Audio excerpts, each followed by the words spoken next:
I don't know why this. Oh, well, that doesn't help. Hold on.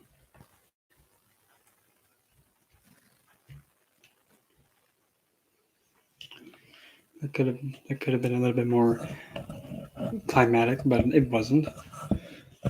So I know I was supposed to be doing that read last night, but my new equipment decided to not do what it's supposed to do, and right now it's trying to be extra stupid and not sit still. So if you happen to hear, things being all twisty turny and whatever the heck, whoops. So, and if this thing's working, let me know. If something's not working, like if you can't hear me, just whack it. Hey, Emerus, Emerus Cunningham. By any chance, are you related to Scott Cunningham? I couldn't resist. I'm sorry, but if you are, I mean, I'd be jealous. Like, wow, I wish I could be related to a one of the best writers regarding the whole occult field. I'm jealous.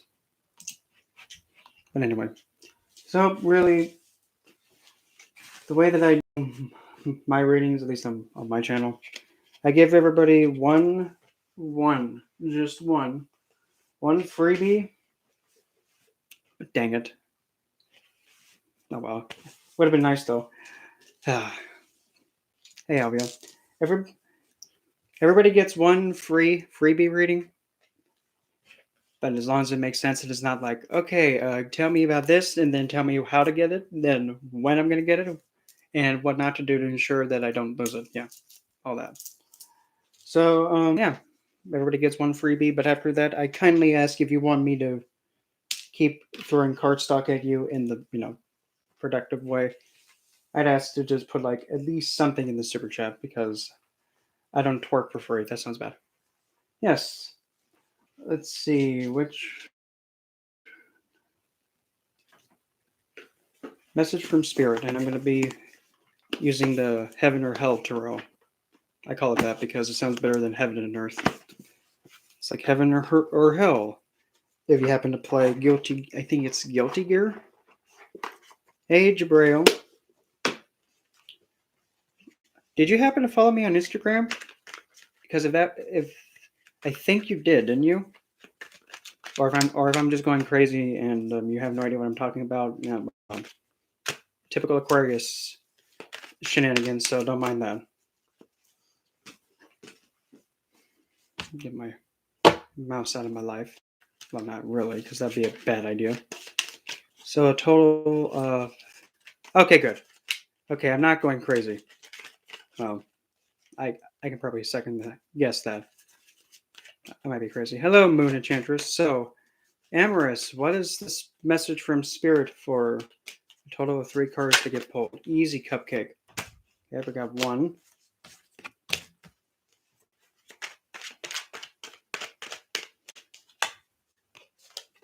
There's 2. And a 3. Okay, so what came out for Amorous? We have the Moon, an Idiot, the Fool, Eggs. Now, usually when people see the Moon card, they think somebody's being shady, someone is not being honest, someone is keeping something hidden, or something is being seen in a light that's very deceptive. With that interpretation, instead, look at it this way. Essentially, the Moon is a card that tells you have to see without your eyes. You have to feel, and you have to trust your instincts more. It can also be an indication that you should be going towards a lunar deity or a goddess figure, any goddess figure, because the moon represents the goddess energy. Unless you want to be if you want to be technical, you can say, if you also say, for example, if you practice, what's that called? Shinto? I think it's Shinto. Yeah, Shinto. If you happen to work within Shinto, you can also consider working with Tsunugi, which is the moon god, or even Soma. or Chandra as another example. But mainly the idea of spirits wanting you to be more in touch and enhancing your intuition. And while enhancing your intuition, be more carefree about it and know that you have a lot of infinite potential with expanding your intuition. Just make sure you don't get possessed by it, meaning that it makes you overthink things and you may be feeling that this person's going to stab me in the back, but they tend to not do that instead. Or this can also hint that don't be dim-witted with your intuitive abilities and don't be dim-witted going into something that you're not really able to see properly. Trust your feelings and trust what's in front of you, but don't be dim-witted like, this feels bad, I'm not going to do it. But just because it doesn't feel good doesn't mean that, you can't ignore it. Because, say, for example, if you are supposed to be, going to a jury summons and you don't go, you can be in deep doo doo. I feel bad if I go and do that. I don't want to do it. No. Instead, be more on the ground and trust what's in front of you. Be more realistic. Oh, Alvia, you got attacked by vampires? Oh, phlebotomist. I hate it when they do that. Like, if we're going to suck, no, not going to go that way. And then lastly, the Four of Wands. But when you're able to, enhance your intuition and actually expand on that skill, you'll be able and also see that you have limitless potential and you can actually be free spirited and actually go like the break boundaries with this ability of intuition, that you'll actually possibly gain a strong sense of like, wow, I built this. I've invested in this and this is the reward of it. And now possibly maybe I can teach others with it. So really, Spirit's saying learn how to see without your eyes and being able to go and be completely open to it, because you have potential to be a teacher in actually helping others with their intuitive ability. And since this Four of Wands has Venus and Jupiter as the planets associated in the sign of Aries, well, in the sign of Aries, there's 3 nakshatra points. I just lost it. There it is. Ashwini, Bharani, and Kritika. And those are from Vedic astrology. But really, especially Bharani,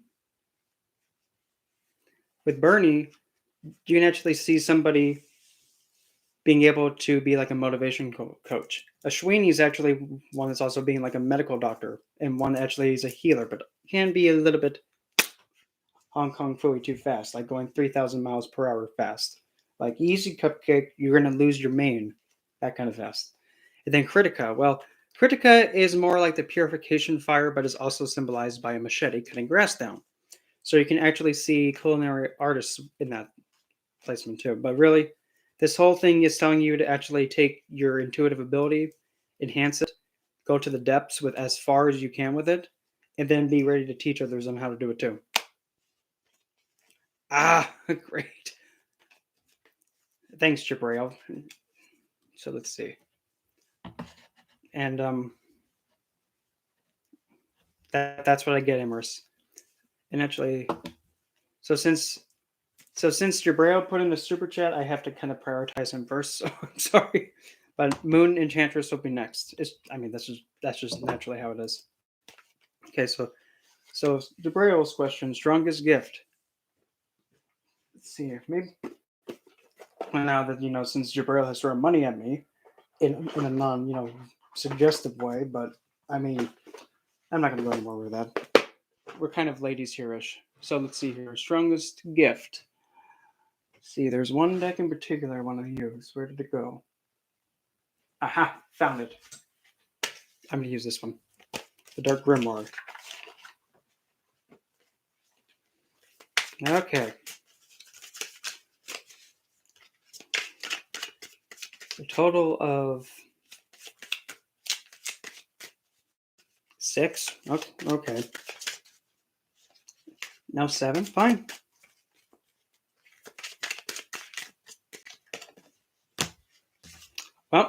At the core of your spiritual gift is, well, we have the fool here again, but this is a different kind of a fool, or a different idiot, as I like to call it.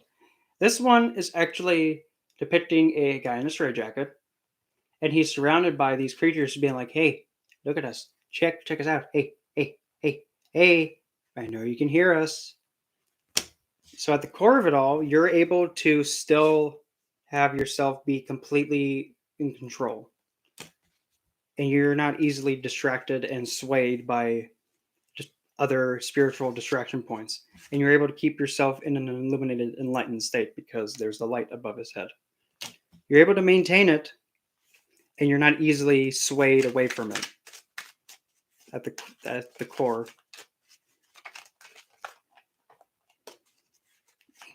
Let's see. Let's go for 3 more. Each one is showing a ability.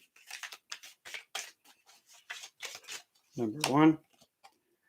Number 9. Nine of Swords. This depiction, we have a man looking in a mirror going, "Oh my Lord, Lanta, do I really look like that? Oh Lord, this was not what, this is not a, no. How the heck, what did she do to my hair? What kind of barber is this?" But anyway, but this depiction, you're at one of your also strong skill points is being able to deflect back to somebody their truth. Like you're able to embody somebody's current state and how they're acting towards you and deflect it back to them. So if they're giving you a sense of, discomfort, you're able to actually deflect it back to them. You can reflect it to them. But the same thing vice versa. And that's actually something I can also do. Like if somebody is in a hissy fit mood and they're just throwing it at you, just the way that you just carry yourself in response, it just shows them what they're doing and the reality of it. Hoping for them to change. Same thing in the reverse. If somebody's being good to you, you're able to give it back to them as one. Another one. 8 of Twigs. Another one is actually being able to take somebody else's written work and actually be able to enhance it. So, for an example, say if somebody wrote a spell recipe, you actually are able to enhance it and kind of to overpowered. Because if you notice how there's a book going there, and there's one person having their hand up, lifting the book up, being like, watch this," and the other two are like, "Oh, what is she doing? How can she do that? This is some kind of witchcraft stuff going on here. How the heck can she do that?" So you're able to enhance somebody else's work and actually make it better. It's, again, like if you're able to take somebody's book on how to do a love spell, instead of doing it this very simplistic way, you're actually able to expand and enhance it to actually empower it. And another talent that comes naturally to you. 4 of Pentacles. This depiction, we have a decayed man who is holding a book close to him, being all, "My precious." Yep, we can go for that. So essentially, with this one, I'm getting this. Another natural gift of yours is able to preserve what's already been put out. Like, for example, teachings and handed down tradition. You're able to keep it close to you and also preserve it, to keep it alive. You're able to keep things going regarding anything in the spiritual and the magical field, in the occult field. And even in the back, you can see the mummified people in the back. You're also able to preserve the passed on and the ancestors and keep their lineage going. That's another one. That's a skill that's often overlooked. It is what it is, and I don't like it either, but you're able to keep their spirit alive, metaphorically. You keep them alive. You keep tradition going. So we have being able to deflect back people what they're deflecting to you, enhance somebody else's work and magical workings and recipes, and preserving what's been put out there. The 3 that you need to invest more time with and expand more and have the most opportunity to grow and the most potential. Number 1, a Knight of Swords. This depiction, we have the headless. Um, I'm gonna just go what I'm just saying. We have the headless goat man fish thing, sea goat, and he's actually holding the knight's head. So one of the things that you can enhance on is actually taking more mental sweat in responding to any form of intellectual endeavor. But you can also enhance your ability of understanding and communicating it to others, but also taking a subject and going all over the place with it, discovering the ins and outs of it. Because the Knight of Swords, goes 5,000 miles per hour in a matter of a few seconds. And since it's Capricorn, I'm getting more the idea of actually being able to enhance your ability to take more strict, focused action towards something. Even if you have to scare the living heck out of it, take more initiative and don't be afraid of being a bit cold with it. Like, say, for example, you want to learn a new skill that you can actually take into the workplace or actually add to your profession. Just take it and allow your mind to completely get fully engulfed in it. And then after when you've mastered it, you could then take that skill off your head and then find something new to put on and actually get more attuned with because he's a headless sea goat man rider. And also, since the goat figure has his third eye open, you can also say enhancing the third eye ability as well as another opportune point. Next one. Whoa, Nelly. We have the Ten of Pentacles, and we have a group of humans going kumbaya doopity day, and they're surrounded by all of these shadow creatures. And even the shadow creatures are kind of like all blissful and happy. So, really, Jabril, another opportunity thing too is actually being able to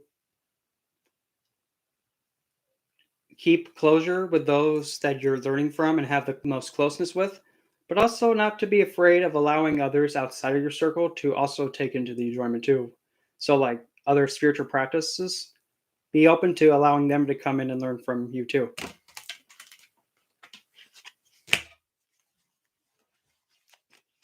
Especially, if they're part of like a faith that you kind of are very uncomfortable with. Like, for example, like there's some people that are not comfortable with Satanists, and if like say if you're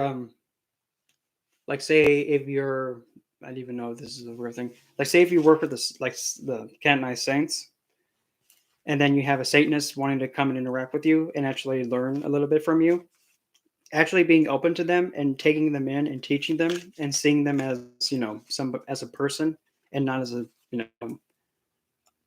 just a disgusting stereotype that people say that they are. Taking them in and actually making them feel welcomed, that's also a really strong opportune point. And really, if you do that, you'll be able to gain a lot more insight from it too. And you actually be not only helping them, but you'll be reinforcing what you know at the same time. So more openness to more practices is what I'm getting for that one. And the last but not least, we have the one, the only, she who's not having it, the Queen of Sass. And as an opportune point, the Queen of Swords coming out. Well, most definitely, an opportune point is not afraid to be able to pick up a blade and cut off some guy's head. Actually, scratch that. Make that 1, 2, 3. Don't be afraid to behead 3 people as an example. Like, you see what happened to them? Yeah, let's not have what they did happen to you because yeah, off with his head. Yeah, and then that's what happens. So definitely don't be afraid to let your sass out when it needs to come out and sticking your ground. And usually with the Queen of Swords, at least in the Rider-Waite Smith and the Witch's Tarot, with her the way she's depicted, she sits on her chair and sometimes I see her, she's just doing this like, nope, you're not going to do that. I'm going to do what? No. So don't be afraid to let your sassiness side out a little bit more.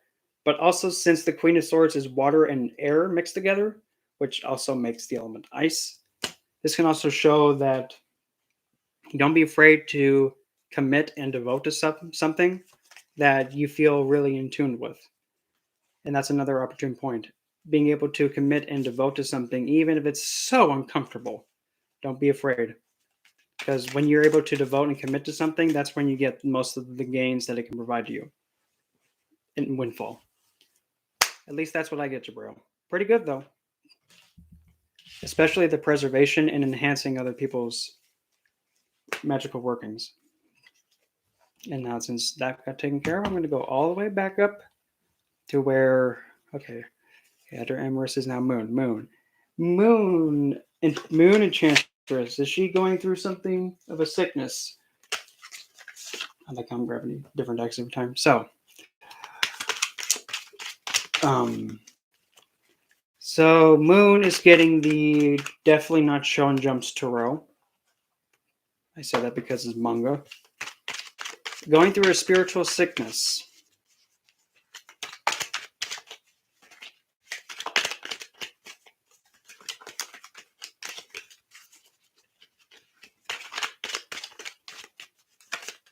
Let's just go with current standing. Current standing, we have 5 of Cups. This depiction, of course, is this general standard Rider-Waite-Smith. But so essentially, what I'm getting the current standing is there is some feeling of emotional loss and emotional downing and kind of regret, and also grief of something falling over and losing its connection to you. What caused it? The cause of it is the Hermit. So somebody that either one abandoned something that meant a lot to you, or somebody is taking their nice sweet time, or they're secluding themselves from you, or this endeavor. Or it can actually be an elder figure that you might have lost, possibly. Either it be by connection or them passing. And then the best way to amend this or cure it, give me 3 options. Number 1, 4 blades, rest. Rest and find serenity within your healing and take all the time you need to.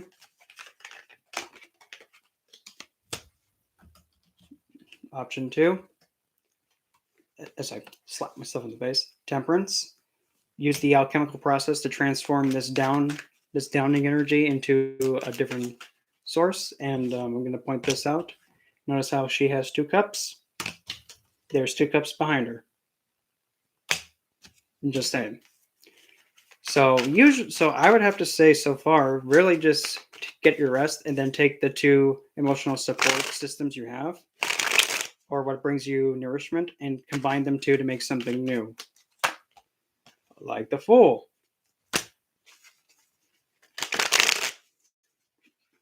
So that's another option. Synthesize your current feelings and standing and turn it into inspiration for something new.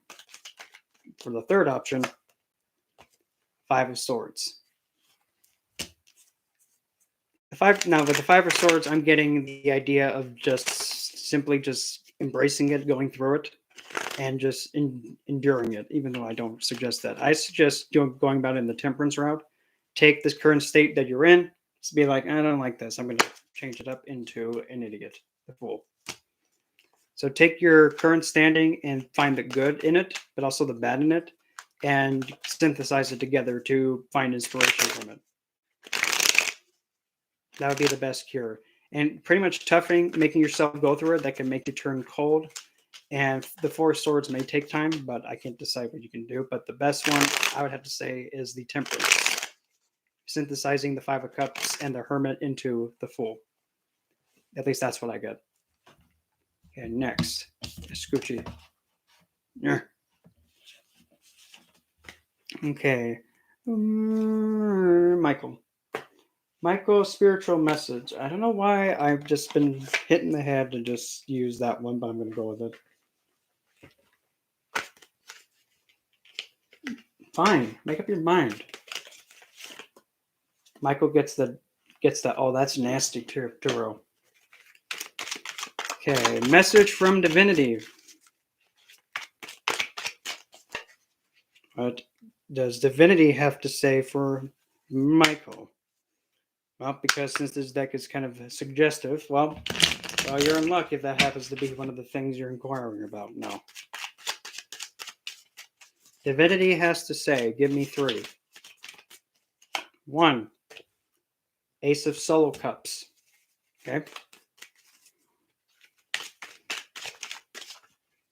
Number 2, Knight of Pentacles.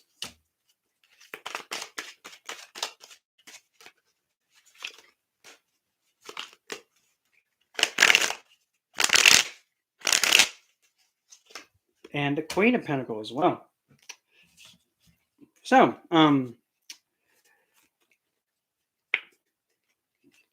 divinity is telling you that, well, the purest love that you've been craving, or the spiritual nourishment, or any kind of emotional fulfillment,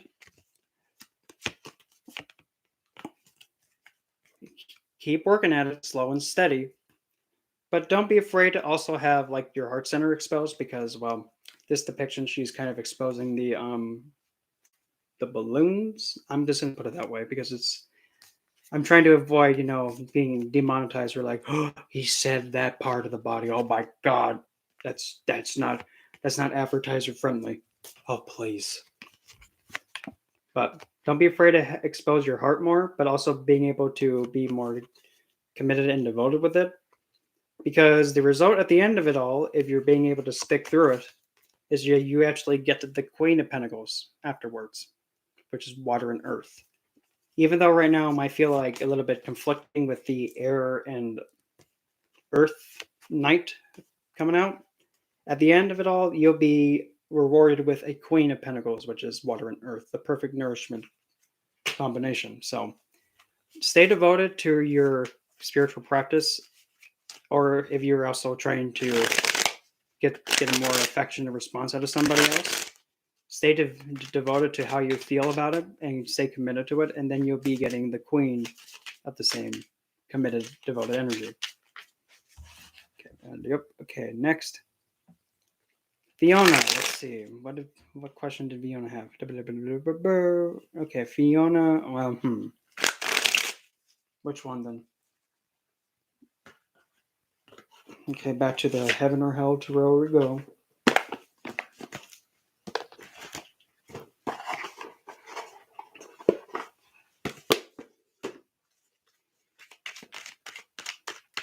I'm just going to pull 3 for it. Focus. Focus. No, I wasn't slapping anybody. I was slapping my stupid cameras like, I can't see. I can't focus. Well, listen then, you stupid recording apparatus thing. Give me 3 things for Fiona. Number 1. 6 of Twigs. 6 of Twigs plus and Judgment, or definitely not Gabriel. You're blowing it. You're not supposed to blow it like that. You're sticking it in your nose. You're supposed to put it in your mouth and blow. Judgment.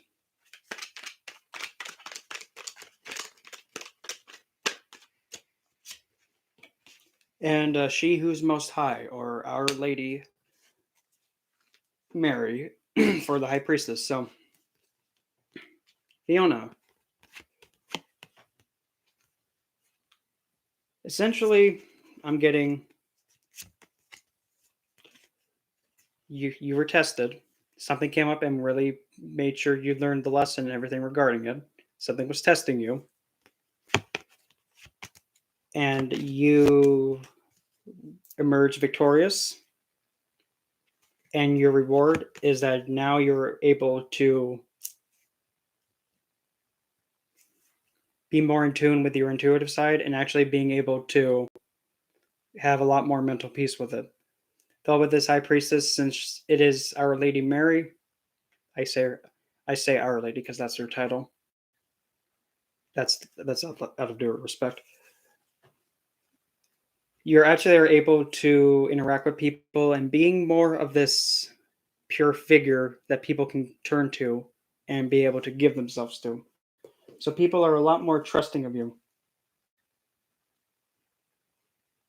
and they have a lot more. Sorry, a text message come through, and I wanted to make sure it wasn't anything bad. But people are able to turn to you to a figure for guidance and being able to hold space for them if they need it, based on your victory. So you possibly were trying to make yourself established and proving to people that, hey, I'm reliable and you can tell me anything. And you were tested with it, and now the reputation of it, of you giving that to other people, is starting to become more apparent. And now people are actually saying, "Oh, I can tell her anything, and she won't throw a spear at me." For an example, at least that's what I got from that. Okay, whoa, Nelly! Whoa, that thing just snapped back. Okay, where are we at? Okay, okay. Next. Okay, Mika, what do I need to know now? We're gonna go with 3. Okay, Bobby, use the same deck then.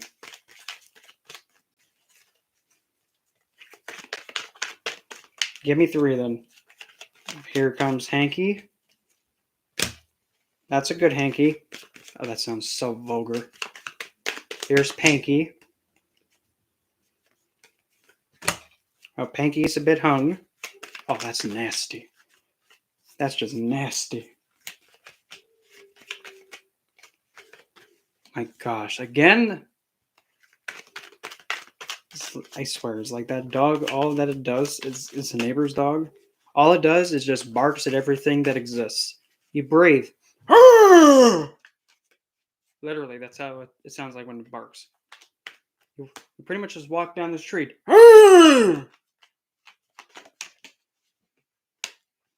You simply just open your door. That's all it does. You pick up the phone to call someone. It's just that stupid. Is it overreacting and a bit too much? No. If it wasn't like that, I wouldn't be making them noises. Passive aggressive, I could care less. So,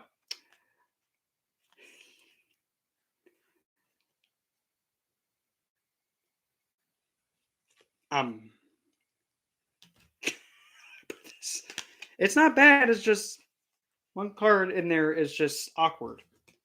So, Mika, we have this: the Empress, or definitely not fiction.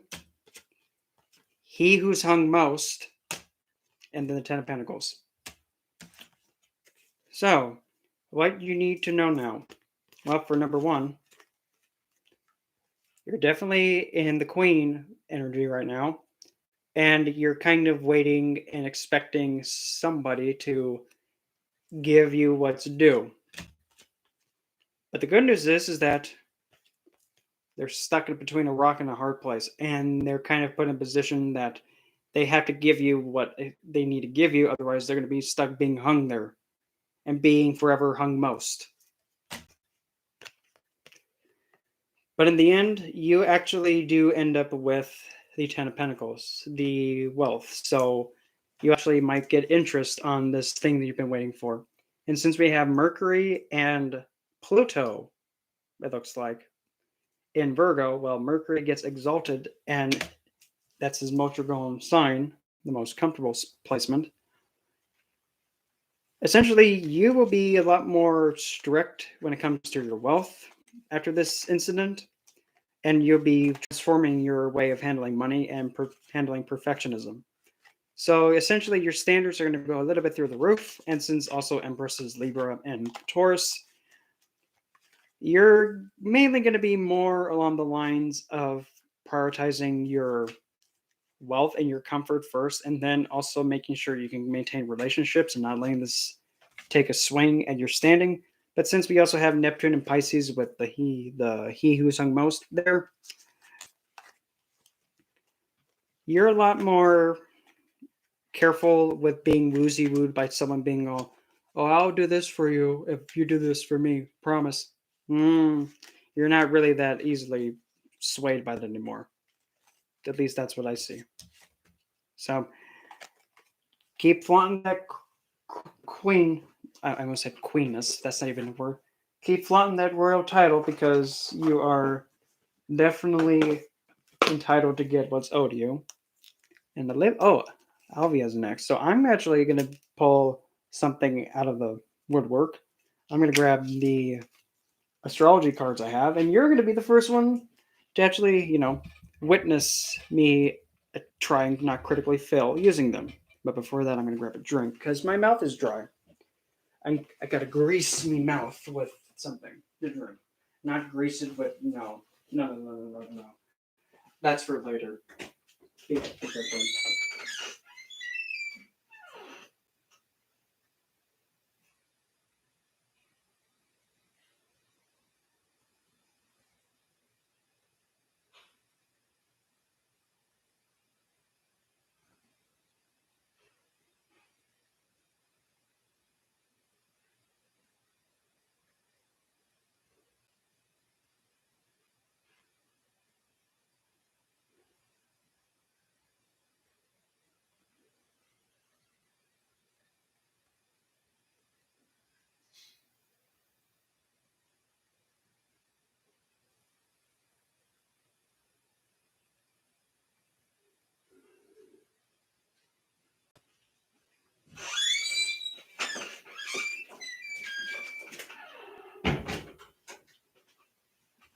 Okay, now that my mouth is, now. No, I'm not gonna say that word because there are gonna be some people that go, "Oh, that word, I can't stand it. It makes me feel like, ugh."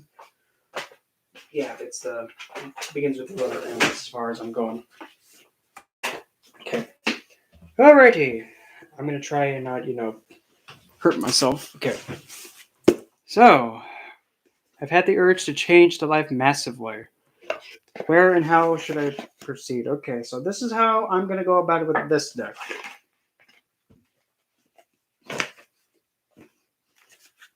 So, I'm gonna grab all the ones that are planets, or if we want to be technical, grahas, if we're going to be going back that way. I'm going to grab all the planets, and make one pile with them. And then have another pile of the signs, and then one pile of the elements. So pretty much from there, how this one's going to work is that you're going to pick a number between, for the elements, it's going to be like 1 to 4. The signs 1 through 12. The houses 1 through 12. And we will see what comes out. And also 1 to 4 for the element, if I didn't say that. No, wait, that goes over there. Yeah, I'm going up. I'm kind of going trial and error with this one, so we'll just see how it comes out. Okay, I don't need that one.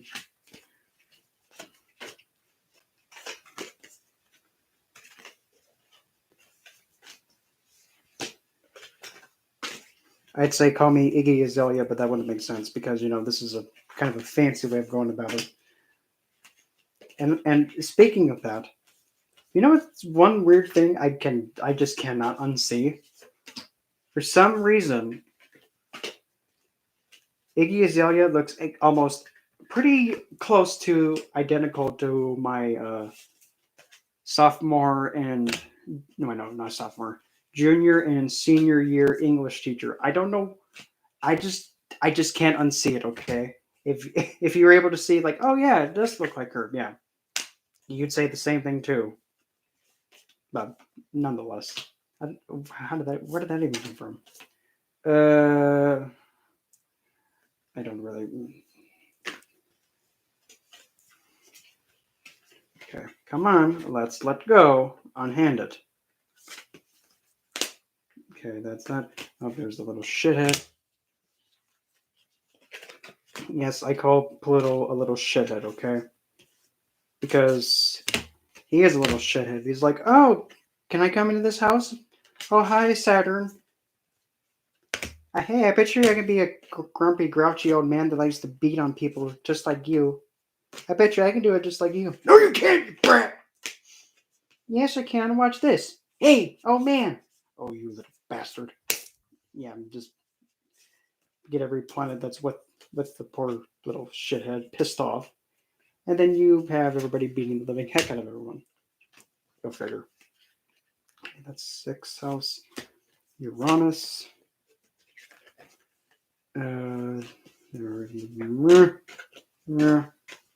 Okay. Now that I got that out of the way, so one, just make sure they're all here and not out of order. Well, not out of order, it's just that they're all in one pile.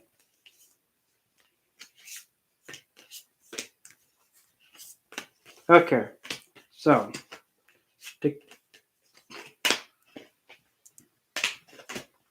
those are houses. It's Scoochie, the right, you're not supposed to be there. Okay, so we have 12 signs, 12 houses, 4 elements, and we have a total of 1, 2, 3, 4, 5, 6, 7, 8, 9, 10, 11, 12, 13.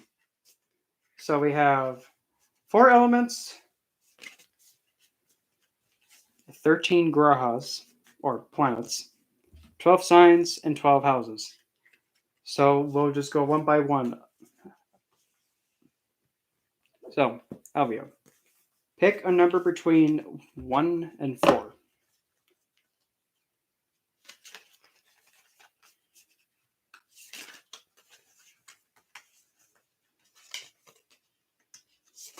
Okay, that'll be 1. This will be 2. That's 3. And then 4. 1 to 4. Okay. Okay, perfect. Okay, I see. Okay, so number 3, which is this one. We have Earth. So we got to have some practicality here. Okay, we have practicality, stability. So, sign, the 5th one. Okay, that'd be this. Okay, so let me just get them all. This cardstock is so sticky and thick. Oh, that sounds just so nasty. But it is what it is. Let me just loosen it up a little bit. There we go. Okay. Now, I don't know why that works, but it just works. So let's see. For the sign,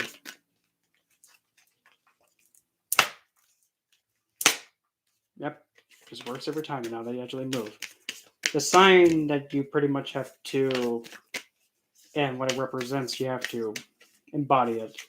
But being practical with it, though, oh boy, this is going to be an odd combination. I don't even know what's going to come out. Let's see what comes out. Aries. Yep, slapping the signs like, come on. Oh, wait. Oh, here's one. Oh, come on, Scorpio. You call that penetrating? There you go. That's how you stick it. No. So far, we have Aries and Earth. Okay. Now, planets, the 11th one. Okay, let me just. I'm gonna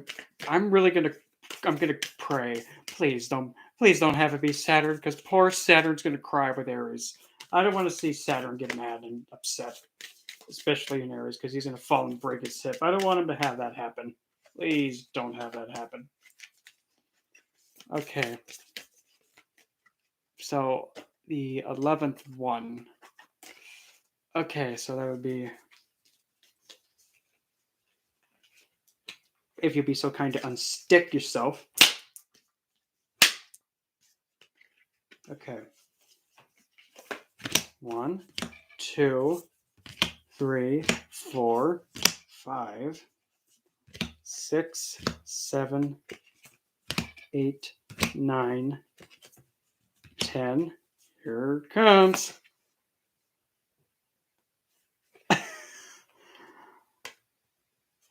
We'll go with it. So, moon, but I don't see it as the soul. So we have well, moon does very well in the earth signs, and then the sign of Aries. Well, okay, houses. Oh, wait, yeah, houses 7. Okay, number 7. Then we're gonna just go through all this. Well, be practical with initiative with your feels, or I just had to wait till the house comes through. So now the house is going to be like, where in the world in your life is this supposed to be put in?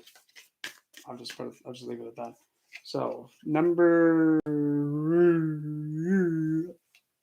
where did the house go? 7. Okay. Okay. There we go. 1, 2, 3, 4, 5, 6, 7. 5th house. I like how this, the split headed things are in there. So, oh boy, Dick, what on earth did you just spit at me? Here we go. So,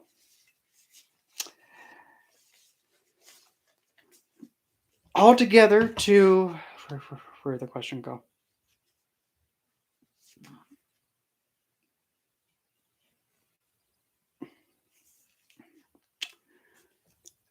Urge to change the life. So essentially, this is what I'm going. This is what I have to go with. There's this sudden urge that you want to change something regarding the 5th house. What's the 5th house? As you know, it is the house of children. It's the house of speculative gain. It's the house of creativity. It's also the house of playwright. It's also one of the Dharma houses, the 159 axis. It's the original house of the sun. So essentially, anything involving your creative endeavor, also playwright, acting, or even doing YouTube, that counts as 5th house. Media, but also the 5th house is also the house of the the woozy wooey things going on, but it's also the house of higher education too, because it's the ninth from the ninth, or the Pavat Pavam, which is the higher point of the 9th house. So essentially, anything regarding the 5th house needs to be where the focus of all the others 3 are going to be going into. So let's just go next with the planet, the Graha, the moon. Okay, now this is where moon is the mind, the emotional response, the inside of the head responses to the world. It is a luminary. It's also the representation of one's mother figure and how they relate to other people and they give emotions. But now here comes a little bit extra icing on the cake. Moon is also extremely nasty. Like, it's the most lustful out of all of them. But it's also the most sensitive. You just simply go to Moon and be like, touch. And she goes, you touched me. It's just that sensitive. And Moon, depending if it's waxing or waning, also plays a huge role into how it's behaving. If it's growing, it's being more content and more blissful and happy and more in the more how am I gonna put this? Like the more content and more higher forms of fulfillment, if that makes sense. While waning and going to more to the dark moon is the more lustful and more worldly focus. But since in this combination, essentially with the moon now with the 5th house, essentially there has to be this sense of security in being able to creatively express yourself. And since all planets, because I do both Vedic and Western, all planets look the opposite side of themselves, 7 houses away. So there's this strong desire to have security in the fifth house, but also looking towards the 11th of other network circles and giving it and expressing it and giving other people the fifth house energy and giving your sense of security out to other people and allowing your creativity to go to the world and to as many connections as possible. And then with having the sign of Aries get involved. As we all know, the sign of Aries is the sign that goes impulse. If essentially Aries is Aries says, screw this, I'm going to go for it. I want this, I'm taking it. It's the most immature sign, but it's also the foundation for all the other signs to go on. And since Moon in Aries, depending on what degree it is, you can actually see somebody find the most security by being active and taking initiative. But there's one thing for sure, the emotions just overkill. They can be a bit ungrounded, but then again it depends. If it's a waxing moon getting bigger, they actually are more content with being able to take their own action and being able to be physically fit. They find the most balance and security in staying healthy and keeping that active routine going. You can also even say a moon in the fifth in the sign of Aries can show one finds security by taking initiative and actually being more childlike in the way that they express their emotions. So if they're working with children, this combination right here actually can make somebody really excelled in interacting with children and actually being able to be seen as, oh, this is an adult that I'm comfortable with to the children's eyes. It gives that sense of like, oh, this grown-up's like me, a child too. They know how to have fun, as an example. But you're able to take that and being able to show a lot of people with that ability. But then when we add the stability to this, now when you put moon in an earth sign or the earth element, moon does phenomenally well because the mind is on the earth, it's on the ground. It's like, okay, I know what's around me, I'm secure. So altogether, making sure that you're secure, and then once you're secure, you're then are able to take this ability to give your emotions or provide security or have this strong lustful, and that doesn't have to be vulgar, this strong desire uh, to take your creativity and take initiative with it and to actually put it out to the world. It's just as an example, like like a YouTube channel, that is the same thing. You're taking your creativity and you're taking your initiative and your individuality and you're trying to take it to the 11th, which is the whole bloody world. And you're trying to give it out to as many people as possible to give your experience or even also to teach the younger generation with it. But the earth element you have to go about it in a way that's realistic and practical and be very ginger with your way of going about it. And that's what I got. And oh my lord, that one was a long one. And trust me, I know that was a long one. Hopefully that was good. Waiting.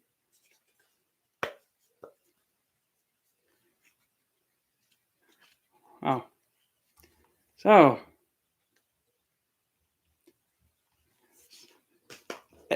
if it made sense, good. If it didn't make sense, well, hey, I tried. Okay, I tried to be fancy.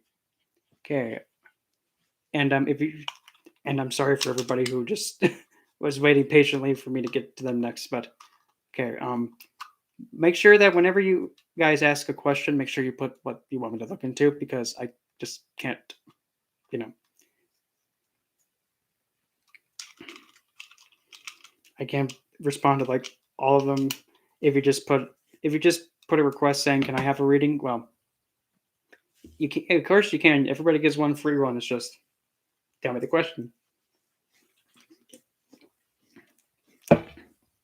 Dantalion is trying to reach you for D. Kolos. Let me just hold this focus point for a second.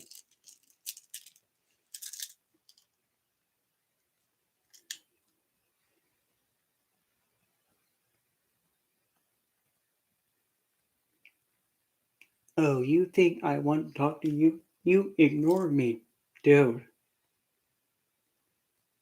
do you mind, please? That egg.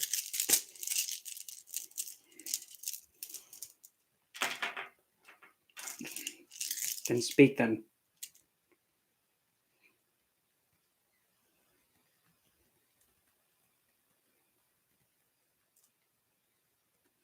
Have him talk to me on February. When Pisces starts. That's it. Now go away. Yeesh. I haven't interacted with Dantelli in a while, and I bet you he's a bit hissy fissy with it. So essentially, when Pisces starts, the sign of Pisces, when it's actually the sun in Pisces, I would say that'd be the most ideal. Or if you want to be even more technical, when Venus goes into Pisces, the exaltation point, and that's actually the point of the sky where Dentalian is associated with. So D Kolos, that's what I would suggest. Even though that was not really a card reading, but you get the idea. Okay, next. Okay. Moonlight Shadow. I believe that's the next one. Yes, Moonlight Shadow. Pull one card. What energies are around? Give me.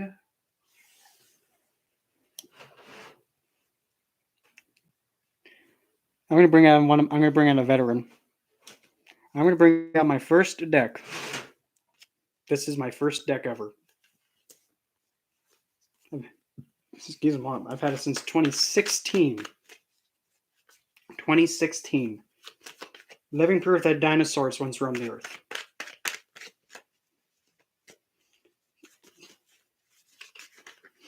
I got that part stuck in my head. Kronk! This is kind of important. Well, all right, fine. A quick cup of coffee. Then take him out of town and finish the job. Okay, for Moonlight, let's see what comes out. Energy surrounding. Fuck this thing. Nope, that's enough. I quit. It's a good thing. Whenever I do that and I say F this deck, yep, it's good. So Moonlight, here's your surrounding energy. And yeah, but by the way, if you're new here, that's my card. And whenever the Queen of Cups pops up, all I can say is that the energy surrounding you is that you're in a state where you are actually able to interact with the best possible state you can be in, the most pure, the most divine, and the most flawless. You're able to act in that regard. You can embody it and be the most pure, but also the most devoted. You have that much potency of this energy around you. Use it to your advantage. And you're able to also purify any illness, decay, or anything that's a hindrance to you. At least that's what I got. Okay, now next. Yep. Okay, yep. Okay, I'll get out of that. Ask in astrology, what happens when the 12th lord and the 9th, which is the moon conjunct with Saturn, return opposite Mars? Well, the thing is, the 12th lord, I don't know which is the ruler of your 12th lord, and I don't know who rules your 9th. I don't know your ascendant degree. And the moon conjunct with Saturn return, I don't know what sign it is. I don't know retrograde, anything of that. And mutual aspecting, that's what I see when I see oppositions. I see a mutual aspect. But and when it comes to answering astrology questions, there has to be specifics, because I can just simply say 12th lord, okay, that's Pisces. 9th lord, okay, that's Sagittarius. So Jupiter, that's the first thing that pops in my head. But that may not be it. And I don't want to give you something that's not right. And hello, food abroad. Potentially going on a trip in March, and I'm feeling weird about the trip. A card pull on foods abroad trip. Okay. Why do you want me to? Okay. Food abroad, you're getting the rainbow guys to row. Nothing wrong with it because I'm one of them too, okay? So, a card pull for feeling weird about another trip going out and about. What can we say that you're gonna have to clarify that, hon. That's too blank for me. This deck's cute, but at the same time, it's kind of like some cards are good, some cards are like, oh dang, right, lazy, or just like, why in the heck is that even there?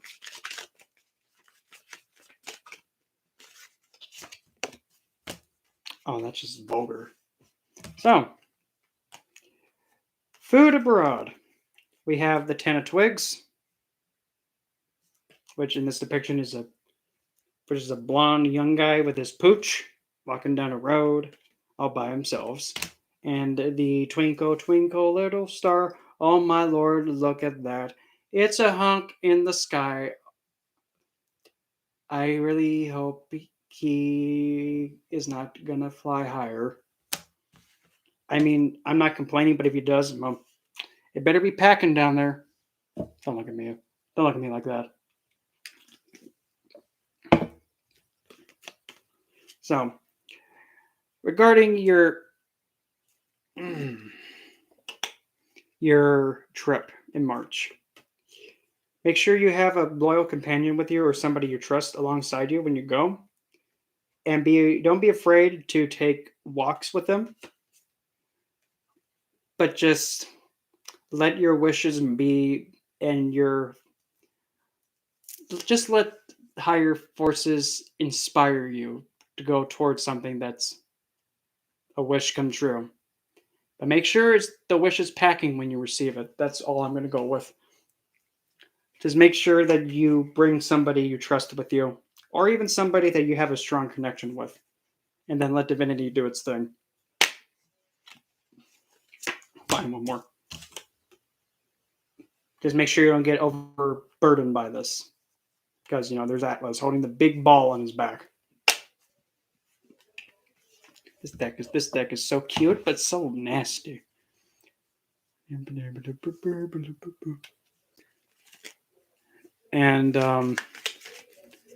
in case if nobody knows, you have the big ball of ball.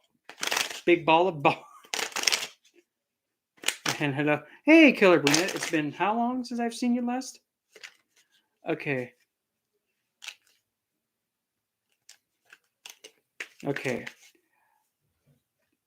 12th house Cancer, so that makes you a Leo ascendant.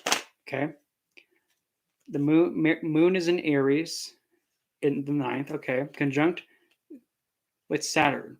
So you have Saturn and Moon in the sign of Aries. Saturn return.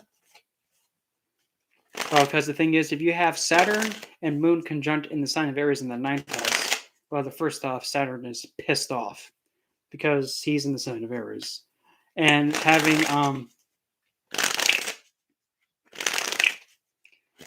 Moon be there too, Moon takes on the qualities of Saturn being pissed off in Aries. Because whatever is with Moon, she takes it in and embodies it too. Now, if Saturn's retrograde, it can change it all up. But usually, having that conjunction in the 9th house. So Moon when the 12th Lord, okay, Moon in the 9th in Aries. But now since Saturn is returning in Aries and Mars is looking at the house where he owns, he will try to protect it the most he can. But since he's in the sign of Libra, it may not be the best protection in it. You have to know what Venus is doing. But since Mars is looking at his house, and since the dispositor of the sign of Aries is Mars, so Moon and Saturn have to do and abide by what Mars is saying. So since Mars is in Libra, I'm not really the best standing, and Saturn's not the happiest being with Moon.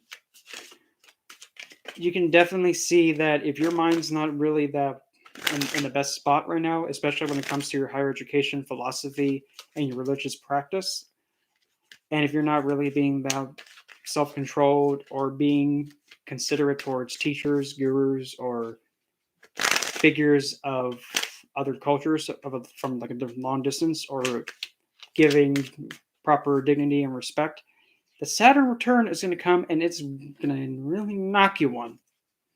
So be more, I would have to say, in this regard, be more self-controlled in listening to elder figures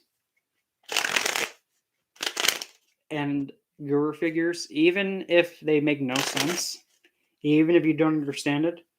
But the thing is, guru figures, they know what they're doing. They're not new here. And if you don't understand something, always ask. Even if you feel uncomfortable listening to somebody give you those higher philosophical standings, even heck, even if you want to rebel against what they have to say about a certain faith or giving any kind of wisdom, instead of rebelling and defying it, just nod your head and take it in and accept it. Because when you start doing that, you're actually showing that you have the self control to not let your pissed off Saturn be like, no, I don't care if Jeebus did that. Nope, nope, nope, nope. It was like this. Don't let that happen. Just allow it to come, allow their teachings to come through, and take it in. You don't have to accept. You don't have to agree with it. But if you allow them to speak and have that self control, you'll be actually attending to that Saturn being agitated. Because the Saturn in Aries, he wants to run, he wants to go, but he can't. Because if he tries to run, he's going to slip and break his hip. And then he'll be he without them hips, if that makes sense. So be more controlled and in check of your emotions, especially since Saturn is coming back to where he was. Make sure you're on the best behavior you can when he's returning. Because for me, I mean, I'm about to be finishing my Saturn return and my Sati. That's the peak of it. It's done. I'm now going towards the third phase of it. So yeah, I mean, I know exactly how much of a hit in the face it can be, but still. For me, I mean, it's been the best period of my life so far. So many great things happened when Saturn came back home. And I'm kind of sad that he's leaving. Don't look at me like that.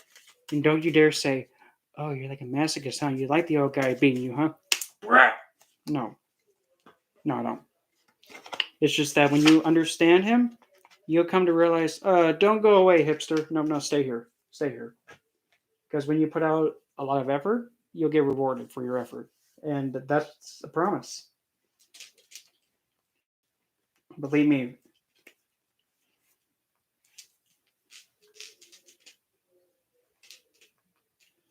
Even another great way of looking at it is like this. The best way to see Saturn is think of him actually having, like, let's see here. Say, for example, you wanted this black moonstone, for example.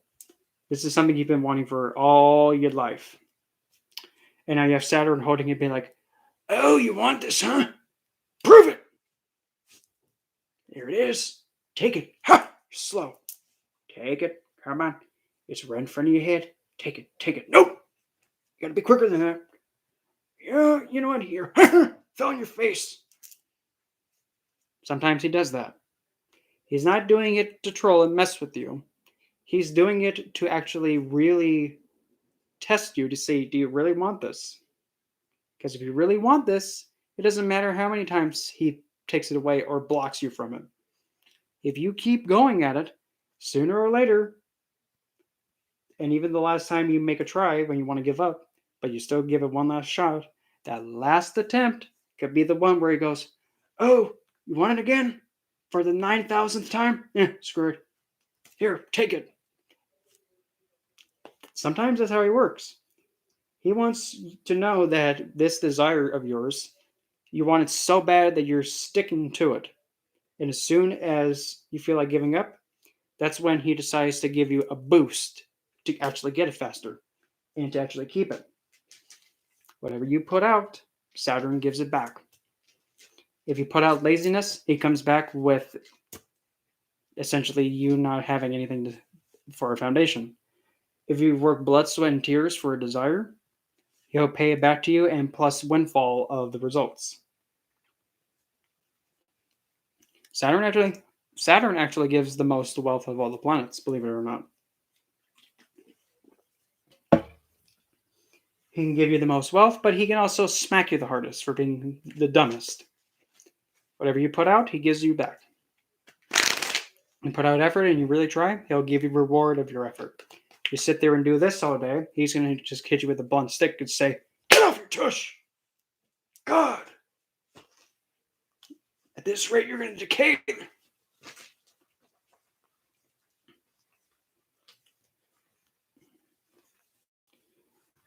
Oh, great. Well, I have to take my leave, unfortunately, because I have something that just came up. So, hope you guys enjoyed the reading sessions. Claw.